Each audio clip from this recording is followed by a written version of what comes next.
aniga xasnaa ayaan ahay. Waxaan rabaa inaan idin sheego caddeymihii aan soo ogaaday oo ku saabsanaa la kulanka ninkeyga Cali iyo Jiniga. Waswaaskiisa ayaa batay. Habeen iyo maalinna guriga ayuu ka maqnaan jiray. Marka aan aniga la hadlo ama ciyaalka ay la hadlaanna aad ayuu ugu xanaaqi jiray. Maalin maalmaha ka mid ah, diiq guduudan ayuu guriga keenay. Aad ayaan ula yaabay. Maxaad ku samaynaysaa diiqan? Gurigayna wuu yar yahay. Xayawaanaadka ma lagu xanaaneyn karo? Waxba ha ka cabsanin, ma rabo anigaba inaan xanaaneeyo. Diiqii ayuu qaaday, musqusha ayuu la galay. Buuqa musqusha ayaan ka fiiriyey sida aan u arko waxa uu samaynayo. Mindi ayuu soo baxsaday. Diiqii ayuu meesha ku qalay. Waan qayliyey, Jinolyahow maxaad samaynaysaa ayaan ku dhahay. Asoo xanaaqsan ayuu soo baxay. Wuxuu dhahay, ilaa hadda ma idaba socotaa? Wejigaaga iga qari, haddii kale diiqa waxa aan ku sameeyey ayaan kugu samaynaa. Waan baxay, weliba anoo ka cabsanaya mindida uu gacanta ku hayay. Cali qofkii hore ma ahan. Diiqii qalnaa ayuu qaaday wuuna baxay. Maalmo kadib waxaa laysoo sheegay gabar dariskeena geerideeda. Gabar aad u qurux badan oo gashaati ah ayay ahayd. Gurigooda ayaan aaday si aan ugu soo tacsiyeeyo hooyadeed. Aad ayay u oonaysay. Alle ha u naxariisto ayaan ku dhahay. Maxaa sababa geerideeda? Meydkeeda ayaa waadiga dhinaciisa laga helay. Meesha laga helay markaan maqlay aad ayaan u naxay. Ileen waa meesha ninkeyga maalin walba aado. Yaaway dambiilaha dembigan aadka u foosho xun sameeyey. Mala ogaada qofka dilay? Maya, booliska ayaa raadinayo. Si naxariis daran ayuu u dilay. Arrinta la yaabka leh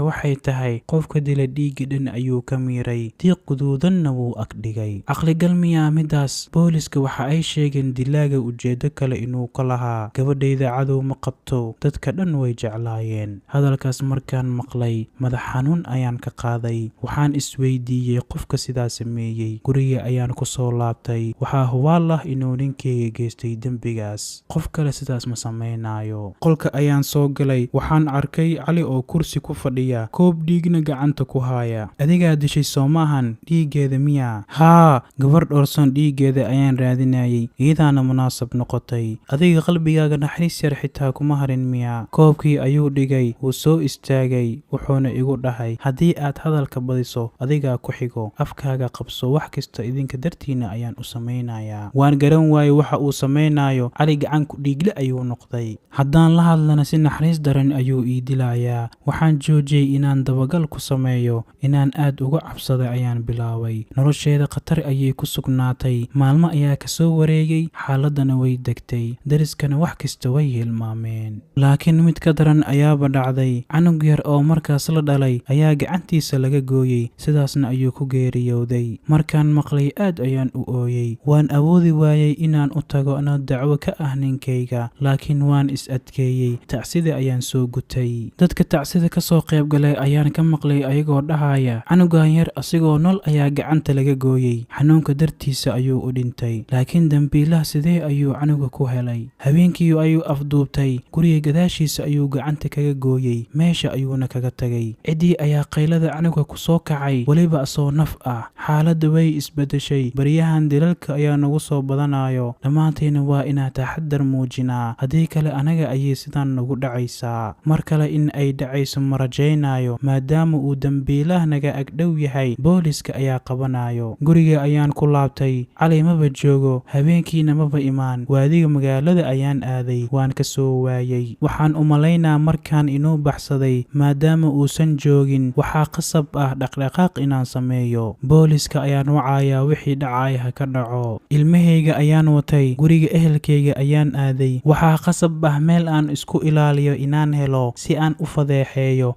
Haddii kale wuu iga aargoosanayaa. Hooyo ayaa ii timid. Waxayna igu dhahday, xasnaa, ninkaaga ayaa kuu imaaday. Waan naxay. Goormuu soo laabtay? Yaana u sheegay inaan inta joogo. Waan u tagay. hooyana waxaan ka dalbaday inaan labadeena ahaano. Yaa ku soo fasaxay? Amar la'aantayda maxaa u soo baxday? Dembiga labaad adiga ayaa geystay soo ma ahan. wax kaa galay ma lahan. hadafkayga inaan gaaro wax yar ayaa iiga dhiman. Markaan wax kasta helana adiga iyo caruurtaba waan idin wadaa. Wadankan oo dhan ayaan ayaan ka tegaynaa, wax kasta oo dhacayna waan iska hilmaamaynaa. Aniga nin gacan ku dhiigla ah maraacayo, wax kasta aad samaysayna waad ka shalaayi doontaa. hal arin ayaa ii hartay inaan sameeyo, kadibna wax kasta way dhammaanayaan. beenlow gacan ku dhiigle ma laga yaabo dembiyada inuu iska dhaafo? hadda macquul ma ahan inaan iska dhaafo, waayo nolosheeda halis ayay ku jirtaa. guriga ku soo laabo, waxaan kuu ballan qaadayaa isbuucan inaan joojiyo, haddii ay laga maarmaan noqon weydana inaan naftayda dhiibo. ma ogi sida aan ku aaminay. dabaalnimadayda ilmahayga ayaan soo waday, guriga ayaan soo aadnay. markaan guriga soo gaaray, waxaan uriyey wax gubanayo. cali, wax ayaa gubanaya, soo carar, ha ka cabsanin, mar hore ayaan damiyey. maxaad gubtay? waxna. musqusha ayaan galay, waxaan arkay waxa uu gubay. si xanaaqsan ayaan u fiiriyey. wuxuu dhahay, wixii hore dhan iska ilow, wax kasta way dhammaanayaan. wax kasta inaad ii caddaysa ayaan rabaa, haddii kale waan laabanaa. koox jiniyaal ah ayaa waxay igu dhaheen, waxaan anaga rabnaa haddaad noo samayso, waxaan kuu ballan qaadaynaa keyd oo dahab ah, meesha uu ku duugan yahay inaan ku tusno. waxaan bilaabay wax kasta inaan fuliyo ilaa uu arrinkii xumaaday. haddana ma ka bixi karo. been ayay kuu sheegayaan, hadalladoodu wax ka jira ma lahan. maya, waanu waa xaqiiq waaye. jeebkiisa ayuu gabal yar oo dahab ah ka soo bixiyey. midkan ayaa daliil u ah ayuu i dhahay, waxayna ii ballan qaadeen wax ka badan. keyd dahab ah oo naar ka dambaysa maxuu kuu tarayaa? 2 naf ayaa dishay, qofkii hal naf dilana waxa uu la mid yahay asigoo nafaf badan dilay oo kale. ilaahay waa dembi dhaaf badane. habeenkii qolka carruurta ayaan seexday, maraba wejigiisa mar kale inaan arko. habeenkii oo dhan alle ayaan barinayay inuu midkan shartiisa naga xijaabo. subaxdii musqusha ayuu ku jiray, waxaan maqlay asoo dhahayo, maya maya, macquul maahan, waa wiilkayga weyn, wax kala dalbada, inaan qof kale soo dilo ama wax kale aan gubo, laakiin wiilkayga maya. gadaal ayaan u laabtay markaan hadalkaas maqlay. ilmihii ayaan bannaanka u soo bixiyey, weliba anoo ku qaylinaya, gacan ku dhiigla waaye, naga badbaadiya. dariskii dhan ayaa qayladeeda ku soo baxay. gurigeena ayay galeen, ninkii ayay ka soo bixiyeen, wayna garaaceen. booliska ayaa loo wacay, xabsiga ayaa la dhigay, waxaana lagu xukumay xabsi daa'im. waxaan soo xasuustay sida uu ahaa. subxaan allah, asxaabtiisa ayuu waqti la qaadan jiray, laakiin wuxuu isku bedelay dilaa ilaa heer uu arrinkaga gaaro ilmihiisa. intaasoo dhan waa tallaabooyinka shaydaanka iyo nafsadda xumadoonta ah. sidee ayaa naf dhan u goynaysaa hanti darteeda? anigana waxaan ku qaldoomay inaanan booliska u sheegin markii hore. haddii aad janalka ku cusub tahay, waxaan kaa codsanayaa inaad subscribe noo saarto. mahadsanid.